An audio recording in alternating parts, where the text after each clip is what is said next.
Estando aqui, preocupados com o Brasil, evidentemente. Sempre. Presidente, 4 meses de governo, novo governo, como é que o senhor está vendo o rumo do Brasil? Eu não vejo ainda. Quer dizer, eu vejo um desconcerto. O governo é muito composto de partes muito que não se juntam, cada um vai mais ou menos para um lado. E eu nunca vi isso. É uma família que está ocupando a cadeira. Quando você senta na cadeira, você assume a responsabilidade. Mas sentar todo mundo na cadeira, é uma poltrona, isso é só em casa de família imperial. Plebeu, não dá para sentar na cadeira. Então é ruim isso. Porque o presidente não se sente ainda que ele esteja presidindo o Brasil. Quem é que está comandando? Para que lado nós vamos? Outro dia eu vi o ministro Guedes, que eu não conheço o ministro Guedes, achei que ele era sincero, mas eu gosto disso. Eu me lembro quando fui ministro da Fazenda, que fui brigar no Congresso, e eu achei que ele era sincero. Agora, ele entrou em clinch direto com os parlamentares, não pode. Quer dizer, tem que fazer política. Tem que fazer um pouco, quer dizer. Tem que saber, o que é fazer política? Compor interesse para ter o resultado em favor dos seus objetivos, que devem ser programáticos, deve querer alguma coisa. Eu acho que o Guedes quer. O que ele não sabe é como é que ele convence os outros. Agora, o senhor tem andado pelo mundo, conhece a imprensa internacional, acompanha, né? Como é que está a nossa imagem hoje? Muito ruim. Eu fui recentemente à Europa e fui aos Estados Unidos. Na Europa, eu fui entrevistado por jornais lá, na França. Olha, a imagem é pior do que a realidade, na verdade. Né? Por quê? Porque focam nas frases ditas pelo presidente, os filhos do presidente, não sei o quê. E eles têm a ideia de que houve uma eleição e que essa eleição escolheu a direita. Aqui ninguém escolheu a direita nenhuma. Aqui votaram por outras razões. Por causa da violência, por causa da corrupção, contra a corrupção. Não era um programa conservador, embora talvez a maioria do povo fosse mais conservadora. Mas ser conservador é uma coisa, extremamente conservador é outra coisa. E não é nem conservador, é reacionário, é atrasado, não é nem reacionário no sentido político, é atrasado. Então, foco em algumas declarações infelizes e imagino que acabou a democracia no Brasil. Não, não acabou a democracia no Brasil, não temos liberdade, a empresa está ativa aí, as pessoas se manifestam. Enfim, eu espero que as estruturas tenham mais consistência e que permitam, digamos, absorver esses desatinos. Há muito desatino no governo atual. Na sua opinião, a condução da política externa está levando também essa imagem? Veja, a política externa, eu não sei qual é a condução que está sendo feita. As declarações, veja, são preocupantes, porque eu acho que aqui uma visão equivocada, que na política externa isso é muito visível. Se imagina outra vez que nós estamos na Guerra Fria e que tem um perigo, que é o comunismo, com subversão interna, vem comunismo por todo lado, não existe mais. Isso é o passado. Estão inventando inimigos calcados num passado que já acabou. Né? Tem outro inimigo. Qual é o inimigo? É o atraso, é a pobreza, é a falta de investimento em ciência e tecnologia, é a incapacidade de nós ajustarmos o Brasil com o ritmo do mundo, é oferecer emprego e vida decente para as pessoas. Isso que nós precisamos ver. E o governo não, os setores do governo ficam focando em coisas que não existem mais. Outra preocupação é a área educacional, né? Bom, aí, meu Deus, é bastante desastrado. O ministro que eu não conhecia, o anterior, era inoperante e dizia coisas que não tinham que sentido. Esse parece que operante é pior, porque ao ser operante, se ele puser em prática o que ele disse, eu não sei o que vai acontecer. A educação é uma máquina imensa. Você, para governar, você tem que ter o apoio da população e tem que ter o apoio dos grandes órgãos de Estado, porque você não adianta você dar uma ordem, ele não cumpre. Ou você ganha para alguma posição, ou você não avança. E as posições que estão sendo... Acabar com sociologia e o que mais? Filosofia. Bem, isso é um atraso. Como vai acabar? Esse é o pensamento, né? Não vai acabar com o pensamento? Quer dizer, eu sou contra o pensamento único, eu sou contra a escola com partido. Mas com partido quer dizer, não pode ser nem de um lado nem do outro. Escola é para explicar, fazer você pensar junto. Aprender a pensar. E aprender as coisas elementares, a operar e a pensar. Depois a vida vai fazer com que cada um vá para um lado ou para o outro. Agora, isso precisa de filosofia, precisa de sociologia, precisa de ciências humanas. Basta? Não, não basta. Isso é bem dado? Não, não é. É muita ideologia? É verdade. Mas ideologia há em todo lado. O senhor acha que a democracia corre risco, já que o mundo inteiro discute isso? O mundo discute por quê? Porque nós fomos habituados à democracia representativa. que significa isso? Você tem partidos e o povo escolhe no voto, cada pessoa é responsável pelo seu voto, e de alguma maneira os partidos representam alguns interesses e alguns valores, de classe em geral, ideologias. Esse mundo está acabando. Por quê? Por causa das novas tecnologias, da internet, da inteligência artificial, da fragmentação das estruturas sociais, da capacidade que cada um tem de se comunicar diretamente, saltando as estruturas, saltando os partidos. Então, nós estamos num momento difícil. A democracia representativa está sofrendo um abalo geral, não é só aqui no Brasil. Aqui no Brasil, além desse abalo geral, tem aqueles que acreditam que é preciso, pela força, ou melhor, não sei se chega a tal ponto, mas que tem uma visão muito autoritária do mundo. E são contra a diversidade. Olha, como é que você pode ser contra a diversidade num país como o Brasil, que nasceu da diversidade? Primeiro, a floresta é diversa. Segundo, os povos que vieram para cá, vem de todo lado. Bom, como é que você vai querer botar disciplina na diversidade? Então, vamos para assuntos mais delicados. A questão de sexo. Bom, eu sou de outra tradição, você também, quer dizer, homem, mulher é uma coisa. Hoje o mundo é mais complicado. Né? Eu entendo, eu não entendo. Eu sou o que eu sou, você o que quiser. Agora, eu não tenho a reação contrária a quem tem outras experiências. Porque não adianta. Né? Então, algumas palavras que o presidente disse são tidas por homofóbicas. Pronto. Isso no mundo todo gera uma reação muito negativa. Né? Eu acho que a democracia implica em você aceitar o outro. Aceitar o outro quer dizer estar de acordo. É não tratar o outro como seu inimigo, que você vai ter que eliminar. Porque não vai conseguir. Né? Não é inteligente. Não só não é inteligente, como não é construtivo. Agora, ao mesmo tempo, né, o senhor disse que o governo tem várias áreas, né? Os militares, os generais, têm sido as vozes mais moderadas e mais sensatas. Né? Isso não me assusta, ao contrário. Sabe, meu pai era general, meu avô era marechal. Eu tenho um bisavô que, no tempo da monarquia, tinha o título de brigadeiro, aquele tempo era título. Então, eu não tenho nenhum horror de sangue contra, não tenho esse sentimento. Agora, tem outra coisa que é verdadeira, quer dizer, eles foram mudando. Nós não estamos em 64. Em 64 havia a subversão, havia o comunismo realmente, havia a União Soviética. Cuba tinha uma influência prática nos anos posteriores. Né? Então você tinha uma realidade. Hoje não existe mais isso. Quer dizer, houve uma mudança muito grande. Né? Até a China, que é forte, ela compete. Ela não está impondo, ela está competindo. E o Brasil tem que, na verdade, a meu ver quais são os nossos interesses brasileiros. E o Itamaraty, ou quem seja, e o presidente, e a política, não precisa se alinhar para cá ou para lá. Nós temos a vantagem de não precisar, nesse momento, nos alinhar, porque não há uma iminência de choque entre os grandes. Nós precisamos vender, porque nós precisamos desenvolver a nossa tecnologia, a nossa ciência, mudar o modo de organizar a sociedade, ter mais crescimento, aumentar a produtividade, crescer a economia.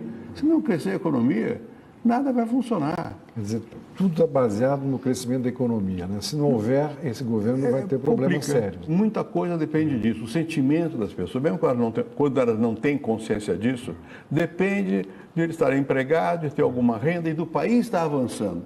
Você tem o sentimento que você pertence a um coletivo que está indo bem. Mesmo quando você não saiba disso, você sabe, sente. Né? Quando você fica desconfiado, olha, isso é coisa que não anda, aí eu começo a pensar. E o meu emprego está a perigo? Não está a perigo? E a renda? E meu filho? E meu neto? Essa é a situação. Nós estamos ainda com uma massa de desempregados muito grande. A desigualdade sempre foi grande no Brasil. Diminuiu um pouco, né? Mas ainda é grande. Né? Então, eu acho que essa preocupação existe. O Brasil não se vê claramente ainda a confiança. O Brasil sofre uma crise, muitas crises, mas a principal, uma vez, de confiança em nós mesmos. Nós estamos perdendo a confiança, nós brasileiros, em acreditar que nós temos o futuro é favorável a nós. Eu gosto muito de usar o que está na Bíblia, né? No começo era o verbo, é a palavra. Né? Quer dizer, eu acho que falta a palavra, falta alguém que entusiasme. Sabe o que quer dizer entusiasmar, etimologicamente? Deus é Deus. E colocar o Deus no coração, ter crença. Nós estamos perdendo a crença. Quando você perde a crença, cada um por si, Deus por ninguém. E, aliás, o nome de Deus tem sido tomado de muitas formas em vão, né? De qualquer jeito. Né? Como é que o senhor vê a influência das igrejas evangélicas no governo? Olha aqui, eu voltei, não agora, mas há uns 2 anos, a visitar algumas comunidades pobres do Rio de Janeiro, que antigamente se chamavam de favela. por causa do meu interesse pela política, de mudar a política de droga. Então voltei aí à favela. Primeiro você vai à favela, se você vai de helicóptero, por exemplo, para chegar mais perto, o helicóptero desvia porque tem pontos que você pode ser abatido. Bom, quando você entra numa favela à noite, eu fui. Eu não vou dar os nomes para não assustar as pessoas que estão lá. Mas eu fui. Como é que você entra lá? Você entra, tem uma cancela que abre, uma luz que acende, uma buzina que toca. Um território, não é do governo. E eu tenho, no meu caso, eu tenho que avisar a polícia que eu vou, para eles não irem. Porque se forem, vai ter choque. Bom, e quem que você encontra na favela? O crime organizado, está lá. Não é? Você encontra a milícia, que também faz parte do crime organizado e é uma coisa dramática. De vez em quando entra a polícia e quando tem alguém da área espiritual, é pastor, não é padre católico. Né? Esse terreno foi ocupado pelos pastores. E é o lado, digamos, bom, porque é o lado que dá esperança de vida. Isso é uma realidade no Brasil. Não é? Mas eu quis dizer mais no sentido dos evangélicos muito conservadores. Bom, há um setor que é muito conservador, há um setor que é criacionista, né? É contra a ciência, né? E isso está tendo influência. É um certo obscurantismo que vem junto. Quer dizer, o Brasil, mesmo que ele vá para frente do ponto de vista da economia, financeiro, pode ir para trás do ponto de vista do pensamento, da humanidade. Pode. Por isso que é ruim tirar essa coisa de tirar ciências humanas e tal, porque ciências humanas, quer dizer, tem que entender o outro. Cultura é diferença, é um com o outro, tem que entender, o que faz a antropologia? Analisa as culturas, os valores, né? Então, você tem que entender, isso é um risco, quando você tem um setor da sociedade que se torna intransigente, porque a crença é muito forte, não aceita os dados, é perigoso. Pega os Estados Unidos. Por que os Estados Unidos cresceram tanto e constituíram o que são hoje? Porque os Estados Unidos são um país muito diverso, como nós. Né? Mas o que eles fizeram? A crença na lei. A crença na lei é uma coisa que parece que aqui não tem crença na lei, lá tem. Né? Inculcaram nas pessoas que a lei é para todos. Não é bem assim, mas dá a impressão que é. Eu comigo, uma vez em Berkeley, era professor lá, fui parar o carro, porque eu ia dar um seminário, sei lá o quê, parei errado. Veio uma americaninha lá, uma senhora, eu vou lhe botar na cadeia. Por quê? Porque eu parei o carro errado. O senhor falou em lei, aí estou me pensando na Lava Jato, na justiça e nos procuradores, né? Como é que o senhor vê essa questão hoje? Veja, eles foram importantes porque quiseram fazer a lei para todos. Isso é bom. Agora, há um setor que me parece que é também de cruzados, né? Querer purgar. Messiânico. Querer purgar, não sei o quê. Bom, eu acho que tem que tomar cuidado. As acusações são muitas, tem que ter calma, tem que analisar. Deixa eu dizer uma coisa que me chocou. Por que fazer aquela encenação de metralhadora para prender o presidente Temer? É um abuso. Né? Ele pode responder algum processo? Se for o caso, sim, mas responda o processo. Não havia nem sido condenado. Não havia. Então, eu acho que os excessos também aí são condenáveis. Né? A justiça tem vários graus, por isso que é importante. São vários, não é julgado só por um. Então, você tem recursos, você pode recorrer. É importante manter isso aí. Mas é preciso evitar um espírito de perseguição. Justiça é uma coisa, perseguição é outra. Né? Há sempre um pouco de perseguição, pode ser, mas tem que haver justiça, tem que ter um equilíbrio. Eu sei que isso está fora de moda. A razão está mal no Brasil, né? É uma pessoa razoável, você é razoável, eu sou razoável, e estamos por baixo. O pessoal quer matar, mas vamos continuar razoáveis que é melhor. Presidente, e a Previdência, essa coisa toda tem que ser feita? Veja, vem de longe, né? Já no meu tempo, eu queria a idade mínima, perdeu por um voto. O que foi feito? Fator previdenciário, que foi o remendo para você. Então, você vê que há um descompasso. Você olha os dados, se continuar assim, o governo não vai ter mais recursos para saúde, educação, porque é importante para o governo, para o povo. Não é só por causa do equilíbrio fiscal. É para que estamos manietando o próprio governo. Então, a Previdência é importante. Vai passar alguma coisa? Sempre passa. Tem passado, tem mudado, tem melhorado. Precisa passar mais. Agora, o Congresso existe. Se o governo pensa que vai fazer com que ele engula tudo, não vai. Porque os interesses estão organizados. A sociedade democrática é assim. Né? Então vai ter que negociar. E vai ter que. O foco tem que ser contra privilégio. Fácil de falar, difícil de fazer. Vou dar um exemplo meu. Por exemplo, uma das coisas que alguns militares nunca me perdoaram foi porque no meu governo nós acabamos com a promoção automática quando vai para a reserva. Mas não é justo. Não é? Até hoje tem um ou outro que não gosta e tal. Mas eu sei que é minha família Mal também. visto. Mal visto, por causa... Eu não quero saber se eu sou bem visto ou mal visto. É justo ou não é justo? Né? Eu acho que os militares, em geral, têm um salário baixo, é verdade, em comparação com outras categorias, é verdade. Tem vida sacrificada, é verdade. Não são de roubar, não são. Né? Eu gosto de pequenas regalias, como todos nós gostamos, mas, enfim, é uma categoria que eu respeito. Agora, tem que mostrar que também eles têm que entrar no mesmo sistema. Né? A nossa injustiça não está entre militar e civil, está entre civis mesmo. E está entre a renda, a desproporção de renda no Brasil é muito elevada. Né? Não é fácil lidar com isso, mas tem que lidar com isso. Para que os mais pobres que vão pagar algum preço pelo ajuste não digam, mas só nós? Aí não vai. Né? E o deputado vai gritar, mas só eles? Não, porque eu quero voto, eu preciso deles, pobres. Presidente, mudando um pouco, o senhor falou em militar aí, e ainda no terreno aí das brigas internas, né? Como é que o senhor está vendo a família Bolsonaro contra o vice-presidente?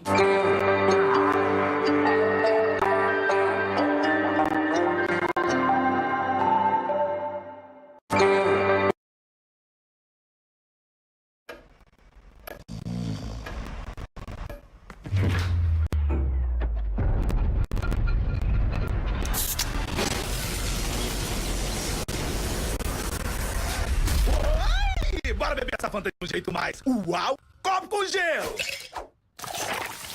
Vento! Sol! Agora brilha! Sua boca pede mais laranja, mais saborzão! Sua boca pede Fanta, bebê!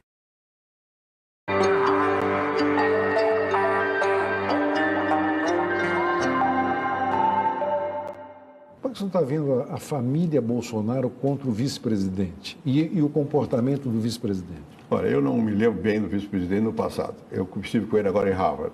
Ouvi o que ele disse lá, foi sensato. O modo de ele tratar as pessoas foi correto. Né? É um homem que tem experiência no Brasil. Eu gostava bastante do general Vilas Boas. Gostava, não? Eu gosto, que era o antigo comandante aqui. Bom, por quê? Porque conhece o Brasil. E lida com os políticos, não tapa o nariz, fala com eles, né? Com as pessoas. E sabe que as pessoas são diversas e também ele sabe que a liderança política brasileira tem muitos não têm sentido do conjunto do Brasil. Os militares têm esse sentido. Eu acho que o general Mourão tem esse sentido do conjunto. Eu não sei o que ele disse, ele deve ter dito coisas, como eu também, estou dizendo coisas que são usadas de forma inconveniente ou que foram inconvenientes. Mas ele tem tido, a meu ver, uma posição correta. Ele tem falado com aquilo que as pessoas acreditam. É claro que vai haver fofoca. A mídia vive em parte disso. De você pegar uma frase e exagerar o que você disse. Então tem muitas frases ditas pelo general Mourão e por outros, e por nós também, que estão assim. Pô, mas tirando isso de lado, eu não vejo o general Mourão senão como tendo uma pessoa equilibrada. Nós precisamos de gente equilibrada. Muitas vezes, eu tenho preocupação, não gosto de entrar em coisas pessoais, né? Mas a família presidencial, toda a família presidencial é um problema. Uma vez o presidente Sarney foi um bom presidente. Eu, no meu livro lá de memória, de vez em quando, eu dou uma beliscada nele, mas faz parte, eu gosto dele.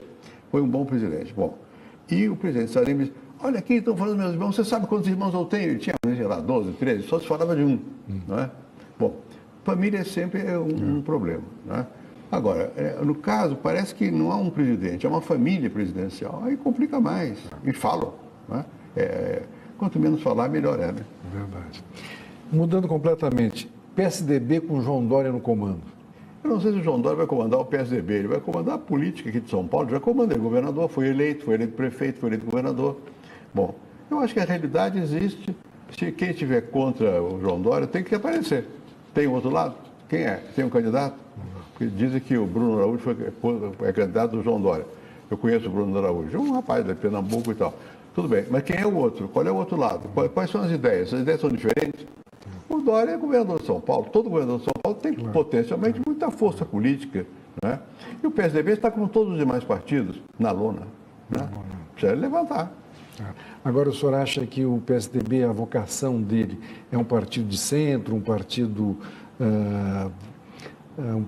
que vamos chamar até de centro-esquerda, no sentido da social-democracia, ou vai cada vez mais para a direita? Olha, o PSDB nasceu com esse nome, social-democracia. Eu fui o contrário. Eu queria fazer democracia popular, uma coisa assim, eu e o Montoro. Por quê? Porque nós não tínhamos tanto sindicato assim. Social-democracia da Europa é outra história. Mas o espírito, de qualquer maneira, do PSDB, qual era? Democracia. Nós éramos bastante liberais na questão de mercado, mas bastante interessados em uma política ativa em favor dos mais pobres. Bom, isso no Brasil é inescapável. Se você quiser ter voto, e se você quiser ser correto, você não pode deixar de ver que é uma divisão de raça, de classe, de renda muito elevada, tem que corrigir. O PSDB, ou ele manifesta esse espírito, ou ele não tem o que dizer. Então, qual vai ser o rumo? Vai se ajustar aos tempos. Os tempos estão indo para a direita, é verdade. O que quer dizer? Mas mudam também, né? Mas mudam. E você tem que ter valores, não é? Mesmo que os tempos vão para a direita, você não pode ir junto. Você pode entender qual é o momento, mas eu acho que o PSDB devia ser um partido... Eu não tenho encontrei expressão para dizer o que eu quero. Radicalmente do centro. Do centro mesmo. Que quer dizer o seguinte, olha, nós temos que ter... O mercado existe... O povo também existe. E o Estado é uma ponte que tem que funcionar. Né? Como é que você expressa isso? Na Europa, você é social-democracia, nos Estados Unidos, o Partido Democrata. Aqui está faltando. As coisas polarizaram. Bom, vai levar algum tempinho, mas vai cansar também essa polarização. É preciso que a gente não perca a crença na razão, no equilíbrio, entender que você não pode manter tanta desigualdade, que o mundo moderno é um mundo de alta produtividade e, portanto, que concentra renda. Como é que faz com isso? Não é? Eu acho que o PSDB tinha que ser um partido mais ligado a setores reais da vida, não é? Ligado pela palavra e pelo voto. Não é? Vai ser, não sei, espero que sim. Vai se ajustar aos tempos? Vai se ajustar aos tempos, todos se ajustam aos tempos. Né? O próprio PT vai ter que se ajustar aos tempos, ele perdeu... O senhor falou no PT aí, eu estava pensando no presidente Lula, né? Como é que o senhor acha que a história vai julgá-lo? Olha, a história é curiosa, porque a história ela não tem o mesmo julgamento o tempo todo, ela vai variando. O presidente Lula fez muitas coisas, boas e más, como todos nós. Né? Ele vai ser julgado, depende de você valorizar mais o quê? O que ele fez de bom ou o que ele fez de mal. Isso vai variar. Né? Nesse momento, enfim, está preso por causa da justiça. Lá fora, penso, alguns setores acham que houve uma violência. Bem, eu acho que a justiça existe. Se você não tiver justiça, você tem o que para segurar? Eu respeito a justiça. Né? Quer dizer que ela está sempre correta? Eu dou sempre o mesmo exemplo. Pega o Eduardo Azeredo, do PSDB. Foi condenado. 20 anos, não sei quanto. Por quê? Ele não fez quase nada. Né? Outros fizeram por ele. Há disparidades. Eu sei que a justiça não é perfeita, mas é preciso manter a justiça. Essa coisa de dosimetria é... A dosimetria é um pouco arbitrária, né? Você vê, agora mesmo mudou, no caso do presidente Lula. Eu tenho dito e vou repetir, eu não tenho satisfação em ver o presidente Lula na cadeia, nem os meus outros... Pessoas que eu conheço na cadeia, ou mesmo que eu não conheça. Não é por maldade que vai para a cadeia. É porque tem a lei. Você tem que respeitar a lei. Você chega lá, pega o processo. Você, se pegar o processo, você vai ver que o juiz não tem muita alternativa. Né? Bom, o fato é que vai estar preso já há algum tempo. Né? Eu não sei o futuro, diziam antigamente, a Deus pertence. Pertence a muitas coisas. Né? E vamos esperar. Eu não tenho alegria de ver. Ele tem influência. Eu acho que o presidente Lula... veja agora a última entrevista que ele deu. E comigo ele é muito injusto, muito assim, me dá... Mas eu relevo, não importa. Dá umas bicadinhas, né? Bom, porque ele é muito personalista. Né? E ele vestiu uma carapuça, General della Rovere, você lembra aquele filme italiano? Aqui ele acredita que é inocente, passou a acreditar que ele é inocente, então está todo mundo culpado. Bom, estou usando para a história. Mas ele, além disso, ele fez coisas positivas no Brasil. Não vai desaparecer o que foi de positivo. Mas enquanto a sociedade brasileira tiver essa divisão, essa raiva... Ela é ruim. Essa divisão é ruim. Aliás, eu botei no meu Twitter, o Twitter somos meio contraditório, mas eu uso. E porque obriga você a pensar curto. Né? Bom, que o general Etchegói disse uma coisa que é óbvia, mas é importante, porque ele é general de 4 estrelas, está lá. Que é preciso acabar com tanta animosidade. É preciso ter uma coisa um pouco mais razoável no Brasil. Né? A César o que é de César. Né? Reconhecer o que um fez, o que o outro fez, saber que ninguém fez tudo, não dá para fazer, né? E que não faz sozinho. O Bolsonaro uma vez falou que iria fuzilá-lo, né? O senhor conversaria com ele? Ah, mas sem dúvida. Eu não tenho razão específica para conversar. Não estou aqui me oferecendo porque eu não quero. O Bolsonaro queria me fuzilar. Parece que é porque eu queria privatizar. Não sei tudo que ele quer agora. Bom, eu não levei aquilo a sério.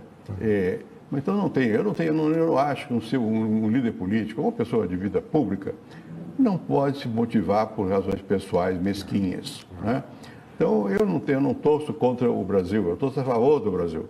Então quando o Bolsonaro faz uma coisa errada, eu acho uma pena, porque é ruim para o Brasil. E se fizer certo, eu vou aplaudir, porque é bom para o Brasil. Vou votar nele? Não.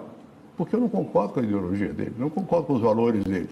Mas eu não por isso eu vou dizer que está tudo errado, né? Nem que está tudo certo. Um ser público tem a obrigação de conversar com os outros, né? Para ver se é possível algum entendimento. Você mantém a sua ideia. Dá para convergir? Dá para alguma coisa? Eu fui muito influenciado por um ex-professor da Politécnica de São Paulo. Ele tinha uma frase que eu nunca mais esqueci. Ele disse, olha, o perigo não é o malandro. O malandro não é malandro o tempo todo. O perigo é o burro. O que vai ser o tempo todo. Bom, quando você está lidando com políticos, eles são todos mais ou menos espertos, não são bobos, né? Então, você tem que ver que eles não estão... Mesmo quando eles te fazem uma proposta, você não tem que desqualificar porque vem de fulano ou de Beltrano. Claro. Tem que ver qual é o valor intrínseco dessa proposta. Né? De repente, o cara é malandro, mas naquele momento não está fazendo uma malandragem. Está propondo uma coisa correta. Totalmente. Presidente, nosso tempo acabou. É uma pena para mim, eu gosto de falar. Muito obrigado. Obrigado, meu.